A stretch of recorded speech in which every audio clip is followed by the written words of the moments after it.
Saya malah. Oke. Jadi sebelum saya memulai pelajaran kali ini ya, pengembangan dari slow model, saya akan memberikan sedikit review tentang apa yang telah kita pelajari kemarin gitu ya di slow model. Singkat aja. Oke. Kita mungkin analisis dari slow model dengan grafis saja, lebih mudah dipahami dengan grafis. Oke. Sorry. Oke, sebelum ke grafis, mungkin kita tulis dulu persamaannya gitu ya. Bahwa slow model ini, pengembangan dari slow model ini, dari fungsi produksi Y sama dengan fungsi dari K dan L. Gitu ya. Oke. Namun di slow model kita menggunakan terminologi per worker gitu ya. Dengan terminologi per worker, jadi persamaannya sekarang Y adalah fungsi dari K. Gitu. Oke. Di mana di sini dalam terminologi per worker. Jadi Y kecil ini sebenarnya adalah output per worker. Capital atau K kecil ini adalah capital per worker. Ya, itu konsep kita. Nah, dari sini untuk mengembangkan model solo ini, kita bisa menggunakan grafis. Oke. Sumbu vertikalnya adalah Y kecil, sumbu horizontalnya adalah K kecil. Ya. Oke. Kita mempunyai ini adalah fungsi Y atau fungsi FK ya, fungsi output. Oke. Dan kita tahu sebagian output itu dikonsumsi. Oke. Sebagian lagi akan di saving ya. Savingnya sebesar apa? Savingnya adalah sebesar SY gitu ya. S-nya adalah tingkat saving. Kemudian S-nya ini kemudian diinvestasikan ya. Investment. Jadi di sini kita akan mempunyai fungsi investment, oke, yang lebih kecil dari Y. Ini adalah fungsi investment. Oke. Dan investment ini sekali lagi dia akan digunakan untuk memberi capital sehingga capitalnya akan naik. Oke, sifatnya seperti itu. Kemudian kita mempunyai satu fungsi lagi untuk membentuk model solo ini. Ini adalah fungsi depresiasi. Oke, jadi kalau investment tadi adalah SY gitu ya, atau SFK, kalau depresiasi ini adalah delta dikalikan dengan K kecil. Tingkat depresiasi dikalikan dengan jumlah capital-nya. Ya. Nah, sepanjang investment masih lebih besar daripada depresiasi, capital akan terus naik. Oke, capital akan terus naik. Oke, karena apa? Karena sekali lagi investment itu akan menambah capital, sebaliknya depresiasi akan mengurangi capital. Selama penambahannya lebih besar daripada pengurangan, capital akan terus terakumulasi. Oke, capital terakumulasi maka Y-nya juga akan terakumulasi, gitu ya. Hingga sampai di suatu titik di mana nilai dari investasi ini, investment ini sama dengan depresiasi. Oke. Titik inilah yang kemudian kita sebut sebagai steady state. Oke, ini adalah K steady state.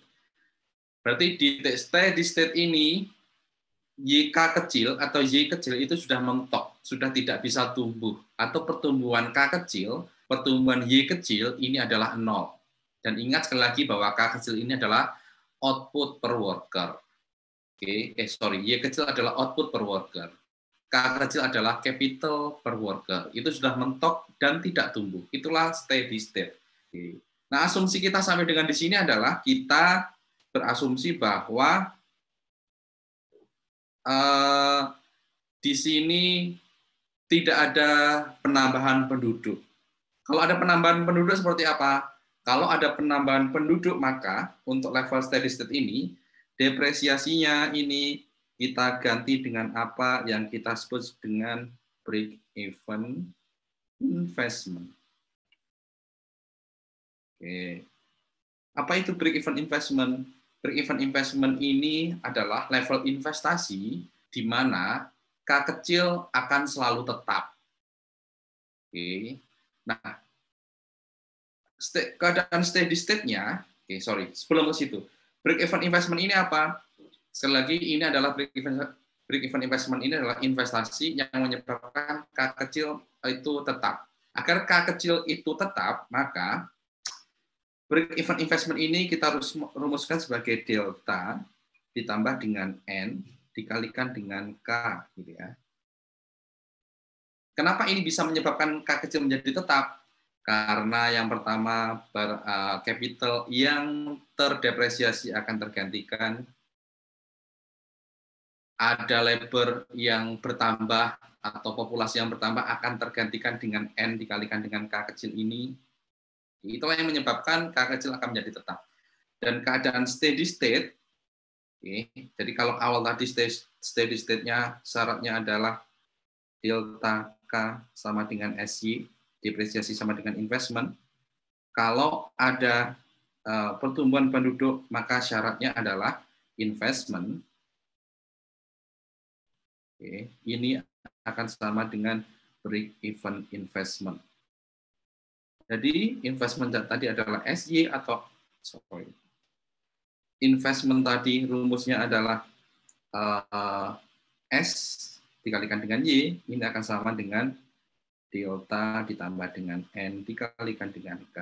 Y di sini FK, gitu ya. Inilah syarat steady state. Nah, dalam keadaan steady state ini, dengan ada pertumbuhan penduduk, gitu ya. Jadi kalau yang nomor 1 ini tanpa population growth, gitu ya. Tanpa population growth. Oke, keadaan yang kedua ini adalah ada population growth. Oke. Population growth ini kita tingkatnya atau growth-nya adalah sebesar N. Oke. Ini keadaan steady state-nya seperti ini. Oke. Dan kita juga, dalam keadaan steady state ini, maka pertumbuhan K kecilnya itu 0, pertumbuhan Y kecilnya 0, atau pertumbuhan capital per worker-nya, pertumbuhan output per worker-nya itu 0. Tetapi pertumbuhan capital-nya tidak 0. Pertumbuhan capital-nya itu akan ada sebesar N, sama dengan pertumbuhan populasi, gitu ya, pertumbuhan capital-nya. Dan pertumbuhan output-nya itu juga sebesar N. Ingat, yang 0 adalah pertumbuhan K kecil atau Y kecil. Oke, capital per worker atau output per worker. Kalau pertumbuhan capitalnya sendiri, pertumbuhan K besarnya, atau pertumbuhan output, pertumbuhan Y besarnya itu masih ada, yaitu sebesar N di sini, sesama dengan pertumbuhan populasi. Oke. Kemudian dari steady state ini kita sebelum situ, level steady state ini itu bisa berubah-ubah. Misalnya apa? Misalnya kita menggeser kurva investment. Oke, misalnya kurvanya kita geser ke atas. Oke, dia akan naik. Oke, level steady state-nya akan naik. Kita geser ke atas lagi, akan naik. Kalau kita geser ke bawah, level steady state-nya akan naik, gitu ya. Jadi level steady state ini bisa bermacam-macam, tergantung investasi dan depresiasinya, gitu ya. Jadi saat kita mengubah tingkat saving, itu akan mengubah level steady state. Nah, steady state apa yang dianggap sebagai sesuatu yang golden, gitu ya, yang nanti kita sebut sebagai golden rule, gitu ya. Oke. Nah, kalau golden rule ini adalah keadaan steady state di mana konsumsinya maksimum. Inilah golden rule. Karena apa? Karena di level steady state ini, di setiap level steady state-nya itu level konsumsinya bermacam-macam. Misalnya di titik ini. Oke, ini misalnya steady state, gitu ya, dengan kurva investment yang paling bawah. Inilah konsumsi. Oke, di sini juga ada, inilah konsumsinya. Ini juga ada, inilah konsumsinya.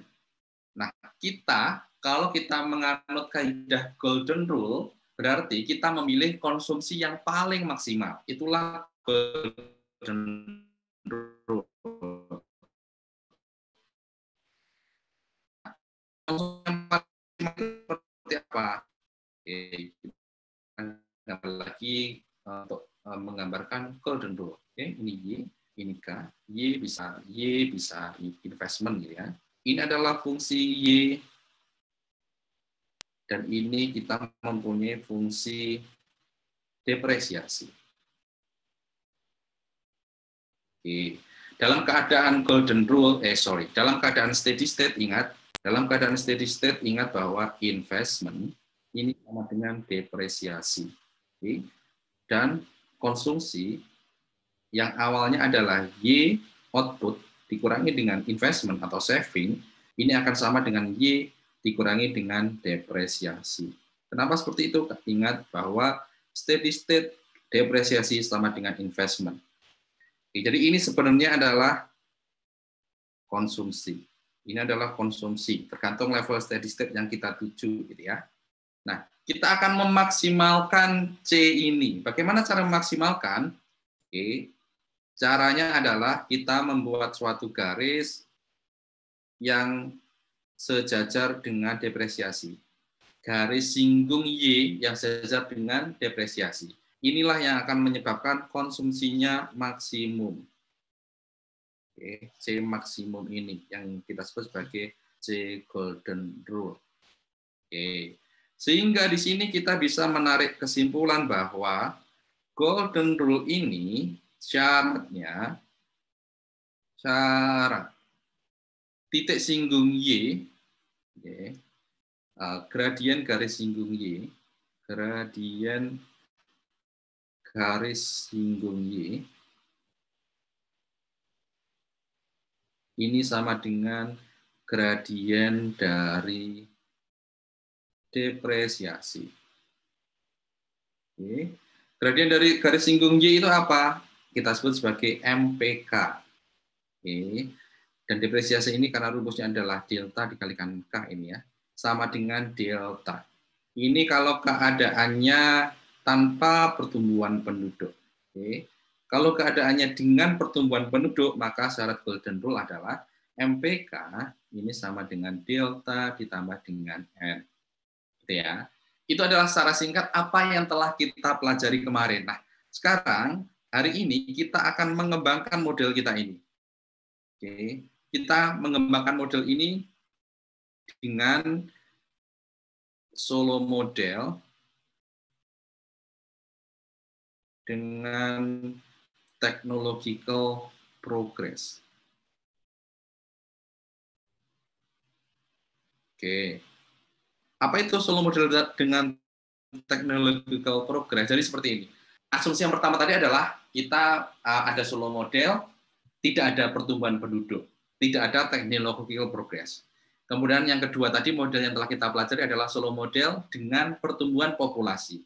Namun tidak ada technological progress. Nah, model yang ketiga ini adalah solo model dengan penambahan jumlah penduduk sekaligus ada technological progress.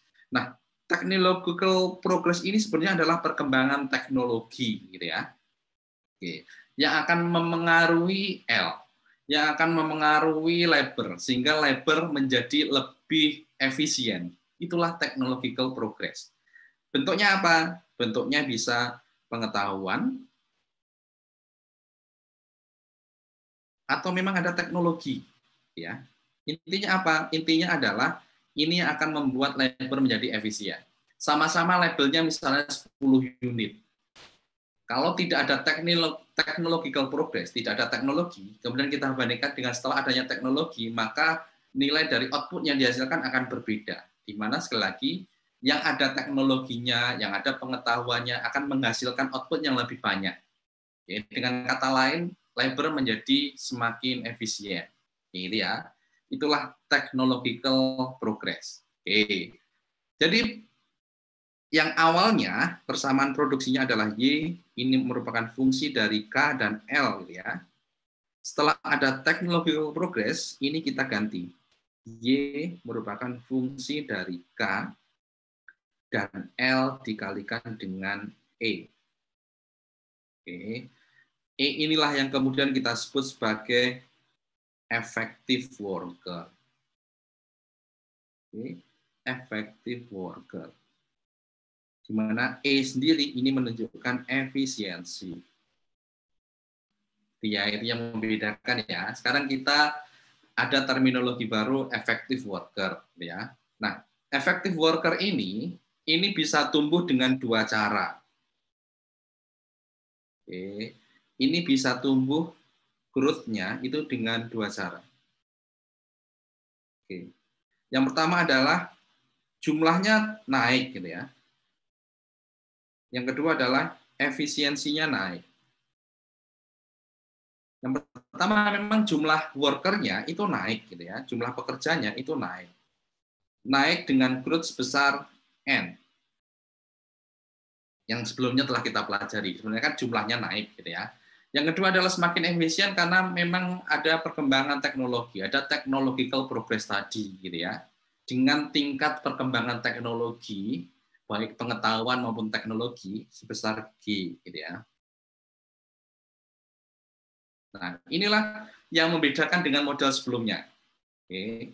Inilah yang membedakan dengan model sebelumnya. Ada perkembangan teknologi yang memengaruhi L. Ya. Oke. Konsekuensinya apa? Konsekuensinya adalah sekarang kita akan mengubah notasi. Oke. Notasinya akan berubah. Yang awalnya misalnya adalah Y, ini adalah Y per L ya, yang kita sebut sebagai output per worker.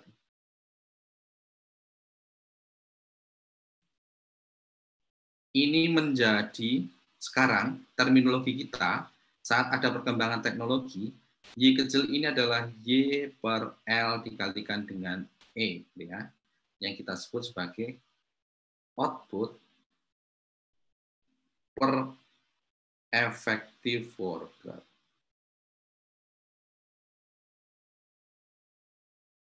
Oke, demikian juga dengan Y gitu ya. Y-nya juga berubah. K. K-nya juga berubah. Yang awalnya adalah Y per K, sekarang menjadi K di sini adalah Y per Yang awalnya adalah Y per L ya. Sekarang menjadi saya salah lagi. Yang awalnya adalah K per L ini ya. Sekarang menjadi terminologi kita yang kita gunakan adalah K dikalikan dengan K dibagi dengan L dikalikan dengan E ya. Oke. Ini yang membedakan terminologi kita. Oke. Nah, dari sini kita masih sama.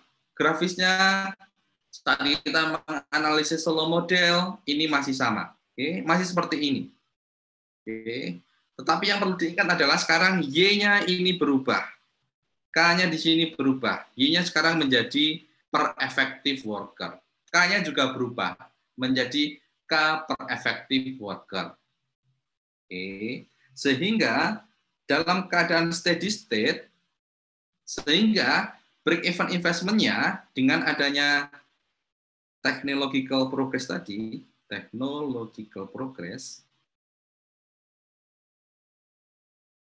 sekarang break even-nya menjadi delta ditambah dengan N ditambah dengan G dikalikan dengan K. Break even investment sekali lagi adalah investasi yang menyebabkan kata kecil menjadi tetap gitu ya. Jadi kalau ada depresiasi diganti sebesar delta dikalikan dengan A. Kalau ada pertumbuhan penduduk dikompensasi sebesar N dikalikan dengan K. Kalau ada perkembangan teknologi yang membuat labor menjadi efisien diganti dengan G dikalikan dengan K gitu ya. Sekarang technological progress, break even investment-nya berubah menjadi seperti ini. Akibatnya sekarang dalam keadaan steady state kita sekarang sudah punya 3 nih. Satu tadi adalah asumsi tidak ada apa-apa, tidak ada pertumbuhan penduduk, tidak ada technological progress. Yang kedua di sini sudah ada pertumbuhan penduduk. Sekarang yang ketiga ini adalah sudah ada pertumbuhan penduduk dan technological progress. Jadi keadaan steady state-nya ini masih sama, investment sama dengan break even investment, tetapi nilainya sekarang menjadi S dikalikan dengan Y, ini sama dengan delta ditambah dengan N ditambah dengan G dikalikan dengan K. Ya, inilah yang membedakannya.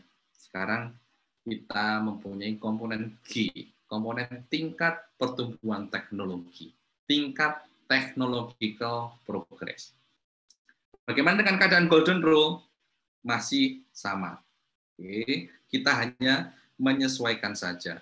Jadi model yang ketiga kita, syarat dari golden rule adalah MPK, ini sama dengan delta ditambah N ditambah dengan G.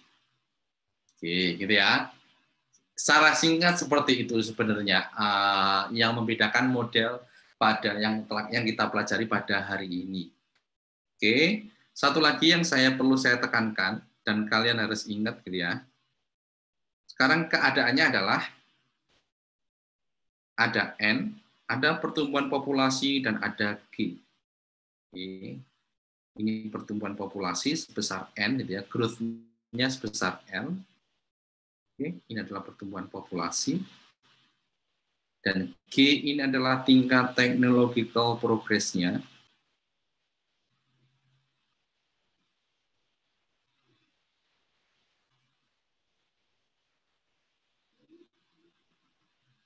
Oke. Yang diingat sekarang, dalam keadaan steady state.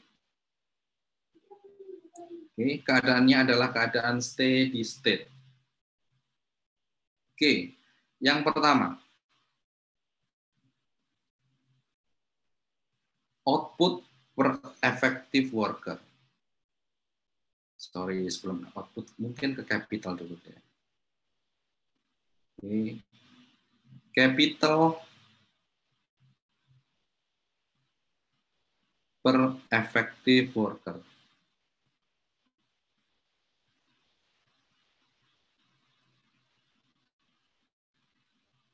Pertumbuhannya berapa dalam keadaan steady state? Silakan yang menjawab. Capital per effective worker atau K kecilnya dalam keadaan steady state growth-nya berapa? Ada yang mau jawab? Dalam keadaan steady state growth-nya 0 ya. Tidak ada pertumbuhan karena sudah mentok. Di capital per effective worker-nya growth-nya 0. Yang kedua, output ini atau ini K kecil ya. Output per effective worker. Growth-nya berapa? Sama, 0. Sama, Pak, 0. Oke, sip. Yang ketiga, kalau ditanya output per worker. Tadi yang 0 dengan keadaan tadi ya, di negara tersebut ada pertumbuhan populasi dan ada tingkat technological progress gitu ya. Yang 0 tadi adalah K kecil dan Y kecil gitu ya. Pertumbuhannya 0. Karena sudah mentok. Capital per effective worker-nya 0, output per effective worker-nya 0. Tetapi output per worker gitu ya, atau output per labor, jadi nilai ini Y dibagi dengan L gitu ya. Ini adalah Y dibagi dengan L gitu ya. Ini ada growth, di mana growth-nya sebesar G. Sebesar N. G, Pak. G. Oh. Karena ini masih output per worker, sebesar G. Karena output per effective worker-nya tadi 0 pertumbuhannya, output per worker-nya berarti tumbuh sebesar efektif tadi, sebesar tingkat technological progress tadi, sebesar G. Nah, kalau yang ditanya adalah output, growth-nya adalah sebesar N ditambah dengan G. Output. Oke.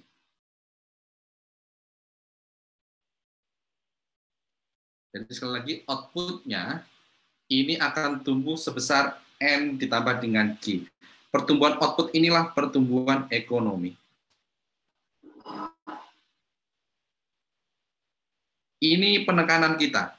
Dalam keadaan steady state, tidak berarti pertumbuhan ekonominya 0. Tetapi, sorry ya, sebentar ya, masih ada paket ya.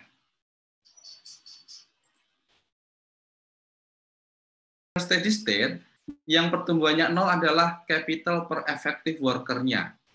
Ini kalau negara tersebut ada N, ada G gitu ya, ada pertumbuhan populasi, ada pertumbuhan tingkat technological progress. Tetapi pertumbuhan ekonominya itu masih ada sebesar N ditambah G.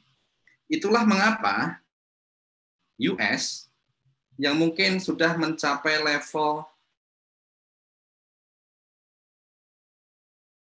steady state gitu ya, itu dia masih tumbuh walaupun kecil gitu ya. Pertumbuhan ini kita sebut sebagai cutting edge sebenarnya. Oke, cutting edge. Dia ada yang menyebutnya sebagai cutting edge. Jadi pertumbuhannya ada dua sebenarnya. Ada cutting edge dan catching up.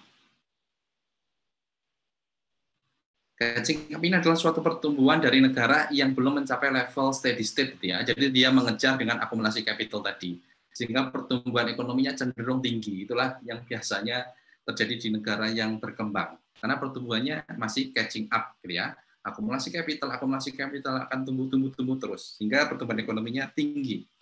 Bagi negara yang sudah develop, gitu ya, yang sudah advance, yang sudah mencapai steady state, dia masih tumbuh, tetapi pertumbuhannya disebut dengan cutting edge. Yang berperan di sini adalah technological progress, perkembangan teknologi, gitu ya. Kembali ke US, walaupun telah mencapai steady state, pertumbuhan ekonominya itu masih ada, gitu ya. Di mana growth-nya dari ekonomiknya itu sebelum krisis ya, kalau krisis kan berbeda keadaan itu ya. Growth-nya misalnya persenan lah beberapa puluh tahun ke belakang, gitu ya. Oke. 30% ini sebenarnya adalah mencerminkan ada pertumbuhan penduduk US yang sebesar 1% per tahun dan ada teknologi progress sebesar sekitar 2% gitu ya per tahun. Ya. Itulah kenapa output-nya masih tumbuh. Kayak gitu ya. Itu yang pengen saya sampaikan di pertemuan pada hari ini terkait dengan technological progress. Bagaimana model solo model yang telah kita pelajari sebelumnya ini kita revisi dengan memasukkan unsur G, unsur tingkat technological progress. Oke, sampai sini. Kalau ada pertanyaan, silakan.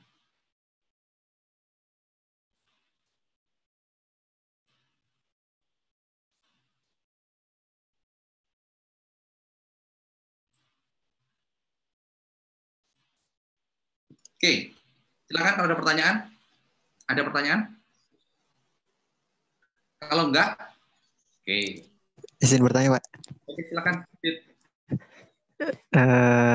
Tadi kan kalau konsumsi maksimal saat depresiasi, saat MPK ya Pak, MPK Ya, sama dengan sejajar dengan depresiasi ya Pak.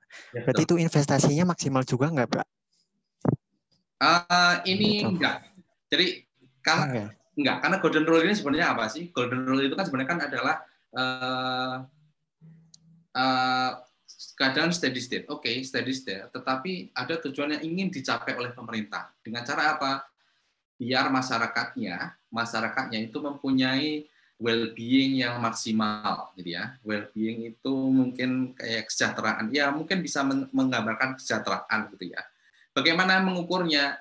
Ya, mengukurnya dalam hal ini adalah masyarakat gitu ya, berarti konsumsinya maksimal secara total gitu ya. Itu sebenarnya untuk mencerminkan well-being-nya maksimal, bukan investasi tetapi konsumsi. Karena sekali lagi yang dituju adalah yang dipinginkan oleh pemerintah adalah well-being dari masyarakatnya itu maksimal.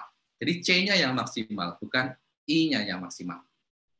Gitu, Dit. Oke. Terima kasih, Pak. Oke, ada pertanyaan lain silakan. Oke, nggak ada. Kalau nggak ada, kita sesi Zoom sampai di sini ya. Sesi Zoom sampai di sini, tetapi kita masih ada, silakan dilanjutkan ke video lebih detail dari ini. Sebenarnya yang ada di video ya ini, gitu ya, dengan ada beberapa informasi tambahan untuk menguatkan konsep kalian, gitu ya. Link video sudah ada, tapi sebelum situ mungkin masih ada 13 pertanyaan lah. Sorry, masih ada 13 menitan lah.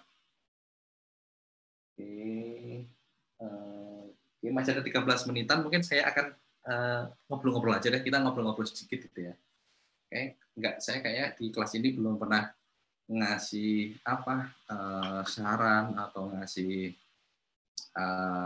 motivasi atau apa gitu ya. Jadi masih ada 13 menit ini saya akan gunakan untuk memberikan semacam motivasi gitu ya. Kayaknya di kelas ini saya belum. Oke, jadi gini. Sekarang kalian semua itu kan 28 anak ini kan sedang di D3 penilai PBB gitu ya, semester ketiga. Oke, setelah itu kan kalian nanti akan lulus. Nah, yang saya ingin tahu dari kalian sebenarnya adalah setelah lulus, bagaimana dengan pendidikan kalian? Apakah ada keinginan untuk melanjutkan pendidikan, gitu ya? Pengen melanjutkan pendidikan, atau memang sudah cukup dengan D3, ya? Nanti dia akan menjadi pegawai negeri, kemudian sudah menikmati hidup, gitu ya? Maksudnya sudah mempunyai gaji yang tetap, penghasilan yang tetap, gitu ya? Jadi sudah tidak ya udah nggak usah pendidikan lagi ya, sudah enjoy dengan keadaan itu ya. Saya pengen tahu kira-kira di sini ada yang mau ngasih rencananya atau agendanya setelah selesai kuliah ini, mungkin terkait dengan pendidikan. Siapa yang pengen ngasih agenda hidupnya gitu misalnya? Silakan, siapa yang mau berkomentar? Pengen ngapain nantinya? Saya, Pak. Silakan, Dit. Mungkin kalau saya tuh memang ingin mengejar pendidikan gitu, Pak. Kalau bisa secepat mungkin tuh kayak selagi masih ada waktu, selagi masih muda tuh pengen mengejar pendidikan dulu, Pak, sebelum kayak memulai ke jenjang seperti keluarga dan lain. Soalnya kalau misalnya udah mempunyai beban lain selain dari diri sendiri itu bakal kepecah nanti loh, Pak. Jadi saya tuh pengen mengejar pendidikan terlebih dahulu gitu. Oke. Mau melanjutkan pendidikan kemana, Dit? Kalau saya tuh kayak S2-nya kayak pengen double degree gitu loh, Pak, yang kayak di luar juga. Tapi kalau untuk S1-nya mungkin kayak ambil, sebenarnya nggak pengen ambil UT juga sih, Pak, kayak mau ke transkripsi yang kayak S1 gitu, tapi masih belum ada pandangan jauh sih, Pak. Jangan ya, tapi oke. S1-nya mau apa? S2-nya mau bidang studinya mau apa? Kira-kira? Kalau misal saya tuh masih kurang paham tuh loh, Pak. Kalau untuk melanjutkan studi, kan kita dari D3 dengan jurusan penilai PBB nih, Pak. Kan kayak nyari jurusan di S1 pun nggak ada gitu. Ya kayak intinya jarang gitu yang tahu dengan namanya penilai PBB itu. Jadi kayak mencari-cari sumber buat kayak S1, S2-nya tuh apa sih? Itu saya masih kayak awam gitu loh, Pak. Belum kurang informasi. Gitu ya. Oke, thanks, Dit. Jadi gini, saya ngasih gambaran gitu ya. Oke, D3 PBB atau penilai gitu ya. Kalau S1 dulu saya dulu anggaran ya, saya di Kebendaraan Negara.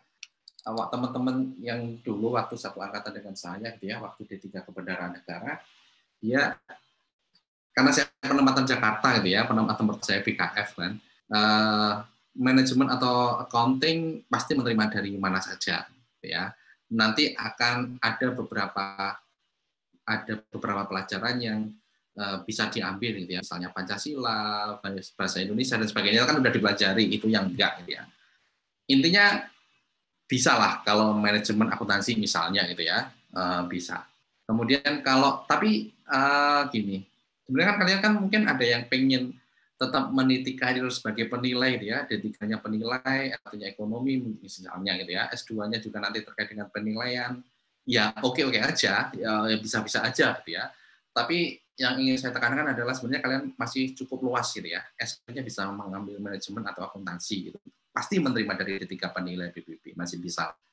Kemudian S2 itu biasanya kalau di luar negeri gitu ya, terutama di Amerika, karena saya tahu di Amerika gitu ya, untuk S2 ekonomi itu mengambil S1-nya, jurusan dari S1 itu bermacam-macam. Teman-teman saya gitu ya, misalnya banyak, ada yang dari teknik, dia ngambil ekonomi gitu ya, saya kan dari ekonomi. Akuntansi ekonomi banyak. Ada yang dari statistik ngambil ekonomi banyak. dari matematika ke ekonomi itu malah lebih banyak kalau di US, terutama di US gitu ya. Karena ekonomi pendekatan di US itu sangat matematis gitu ya. Jadi yang jurusan matematika banyak. Jadi sebenarnya jurusan itu terbuka gitu ya, nggak harus apa ya. Jadi jangan takut misalnya ada 3 penilai nanti S1-nya apa, S2-nya apa. Itu masih nanti cabangnya akan banyak lah. Yang penting kalau kalian mempunyai keinginan untuk melanjutkan pendidikan, tetap pupuk asa itu gitu ya. Nanti pasti ada jalan mau makan ke apa gitu ya. Nah tadi si Adit nyinggung, pengen kuliah dulu sebelum nanti kepecah dengan urusan-urusan macam gitu ya, Adit ya. Bisa jadi gitu ya, bisa jadi. Tetapi mungkin apa ya? Gini, saat misalnya gitu ya, ini perspektif yang lain gitu ya. Itu juga perspektif yang bisa dipertanggungjawabkan. Artinya apa? Kalian bisa konsen belajar, fokus belajar, tidak terganggu ya. Tapi ada opsi lain seperti ini. Waktu kalian misalnya S2 di luar negeri gitu ya, sudah berkeluarga, bawa anaknya dibawa ke sana gitu ya, masih kecil. Itu akan memberikan nilai yang apa ya? Yang tak terhingga ke anak gitu ya. Misalnya bahasa Inggrisnya dia, anaknya nanti lebih lancar dari orang tuanya, itu kan lebih cepat. Jadi waktu saya S2 banyak yang bawa anak gitu ya. Progres bahasa Inggris anak kecil saat ada di lingkungan yang memang bahasanya Inggris itu berbeda gitu ya. Cepat banget nangkepnya. Cepat banget belajarnya gitu ya. Termasuk pronunciation-nya itu beda dengan kita gitu ya, yang sudah tua, belajar Inggrisnya sudah terlanjur tua gitu ya. Anak kecil akan lebih cepat gitu ya. Itu mungkin perspektif lain gitu ya. Jadi nggak masalah sebenarnya mau keluarga dulu atau mau pendidikan dulu, pilihan gitu ya, pilihan gitu ya. Oke gitu ya. Ada plus minusnya. Ya mungkin kita kalau bawa keluarga misalnya kita nggak bisa full konsentrasi, tetapi ada yang ngasih kita makan, gitu ya. Ada yang ya tempat ada hiburan buat kita main sama anak dan sebagainya. Dia ada plus minus lah pokoknya. Itu pilihan sebenarnya. Oke, selain Adit, ada yang mau ngasih komentar terkait dengan agenda terkait dengan pendidikannya? Mungkin silakan. Masih ada 5 menitan lah kita. Satu orang aja. Silakan siapa yang mau komentar. Siapa yang pengen cerita.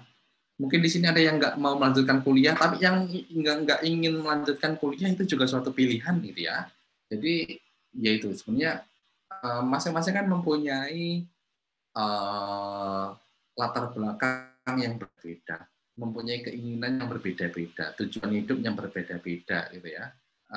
Level kesenangannya, level bagaimana menikmatinya kan berbeda-beda juga. Jadi kalau dengan menimbang-nimbang tidak ingin melanjutkan kuliah, ya nggak salah gitu ya. Itu pilihan hidupnya gitu ya. Mungkin bahagia dengan keadaan seperti itu ya. Akan fokus ke hal-hal lain selain pendidikan, selain karir gitu ya. Ya nggak apa-apa, itu kan masing-masing mempunyai pilihan. Tetapi kalau kalian ingin melanjutkan karir, masih ingin pendidikan, ya silakan diteruskan gitu ya ke pendidikan yang lebih tinggi. Oke, satu lagi siapa yang mau komentar? Nggak ada yang mau komentar nih. Saya tunjuk, nggak ada yang komentar. Oke, siapa? Nggak ada? Saya tunjuk nih. Sekarang, oke, Desember. Tanggal antara yang deg-degan ini absen 12 sama absen 11 kan. Hari ini tanggal 11 ya. Oke, Dewa aja deh. Dewa ada di sini? Ya, Pak. Oke, Dewa silakan Dewa. Kira-kira kamu nanti setelah kuliah gimana dengan pendidikanmu? Kalau saya setelah lulus mungkin S1-nya di Indonesia, Pak. Rencananya tuh pengennya tuh kalau nggak di UI UGM, Pak. Oke, berarti nanti tergantung penempatan Mungkin kalau Jadi kalau misalnya UI UGM kan kalian harus penempatannya kan harus kalau nggak Jogja ya di Jakarta gitu ya. Itu kalau izin belajar ya. Kalau tugas belajar, ya mungkin aja nantinya di instansinya kalian, masing-masing instansi akan mempunyai kebijakan sendiri-sendiri gitu ya. Mungkin ada beasiswa ke UGM atau ke UI bisa saja gitu ya. Tapi keinginan Dewa tadi oke, UI atau UGM. Oke, silakan lanjut Dewa. Iya Pak, terus ya menikah baru S2-nya mungkin di luar Pak, tapi belum kepikiran Pak gimana. Itu belum kepikiran. Itu sih kepikiran di US Pak, tapi buat prodinya belum kepikiran. Oke, sip. Oke Dewa, tapi pengen gitu ya, ingin ke luar negeri gitu ya. Ya mungkin dari tadi ya, Dewa, kemudian Adit tadi gitu ya, pengen ke luar negeri. Jadi sebenarnya S2 maupun di mana saja itu apa ya? Ya punya sisi positifnya sendiri-sendiri gitu ya. Kalau dari isi ilmu nggak terlalu beda jauh. Oke lah, luar negeri mungkin lebih bagus, tapi tidak berbeda jauh gitu ya. Jadi kalau kalian kuliah di luar negeri itu lebih ke bukan dari sisi ilmunya, tetapi kalian akan apa ya, dapat sesuatu yang lain selain dari ilmu gitu ya. Bagaimana cara berpikir, nggak hanya bagaimana cara berpikir dari orang luar negeri gitu ya, dari US, mungkin di Belanda, Australia, di Jepang dan sebagainya, tapi akan membuka pemikiran kalian gitu ya. Akan beda pasti untuk melihat perbedaan, melihat keadaan lingkungan dan seterusnya, itu akan berbeda. Pola pikirnya pasti akan berubah dan akan berbeda gitu ya. Itulah yang mungkin akan lebih kalian dapatkan saat kuliah di luar negeri ya. Dapat teman-teman dari banyak negara, kemudian dengan budayanya masing-masing. Nanti mungkin kalian yang Muslim akan menjadi minoritas di negara lain gitu ya. Bagaimana kalian menjadi minoritas di sana gitu ya. Bagaimana ya mungkin bersyukurlah kalau di sini banyak masjid, banyak yang lain-lain gitu ya. Kalau di suatu negara yang minoritas, kalian akan sholat pun akan susah gitu ya. Jadi terbiasa. Kalau dulu nanti kalian kalau di luar negeri itu akan terbalas sholat di perpustakaan, sholat di mungkin kelas yang kosong dan sebagainya gitu ya. Kalau di sini kan banyak gitu ya, musola, masjid. Ya cara berpikir itu yang berbeda gitu ya. Termasuk kalian akan mempelajari misalnya pemerintahan, kemudian bagaimana pendidikan, kesehatan di negara-negara yang maju gitu ya. Misalnya saya mungkin dari teman-teman sudah saya cerita beberapa yang telah saya ajar gitu ya. Saya kan di US pernah tulang gitu ya di US, dan saya patah karena waktu itu turun salju tapi suhunya dingin, jadi salju yang turun langsung menjadi es gitu ya. Jadi kalau kita jalan kayak seluncuran gitu ya, kayak luncur gitu karena licin gitu ya. Jadi saya ada acara pulang tengah malam sekitar jam 12-an gitu ya, pisahan kakak kelas yang mau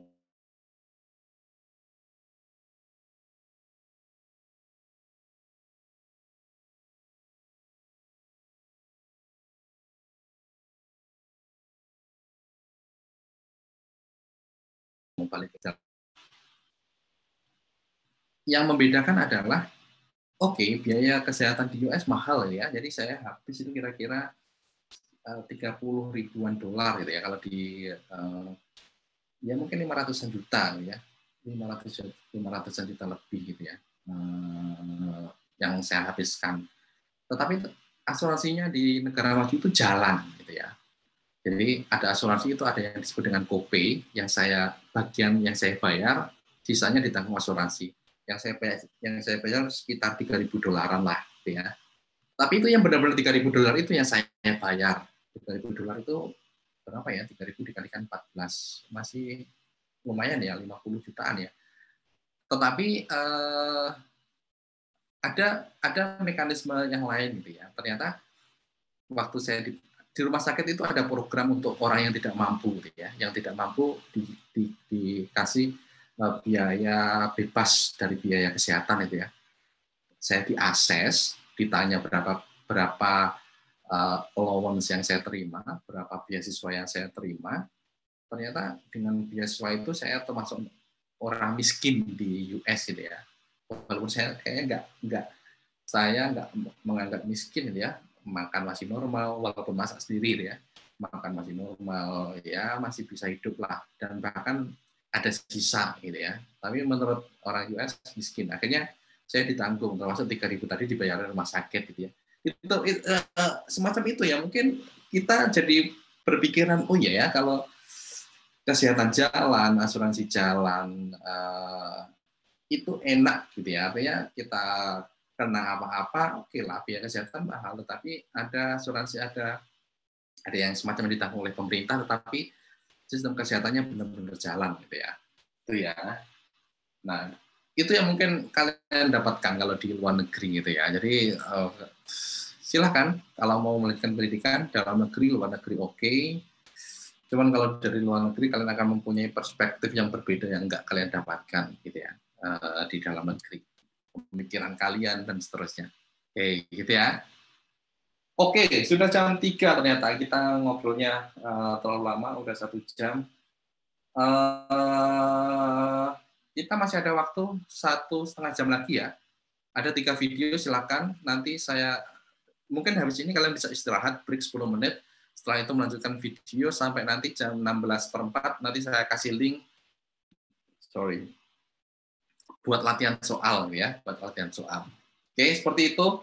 Zoom saya tutup, silakan kalau ada pertanyaan sebelum saya tutup. Oke, nggak ada?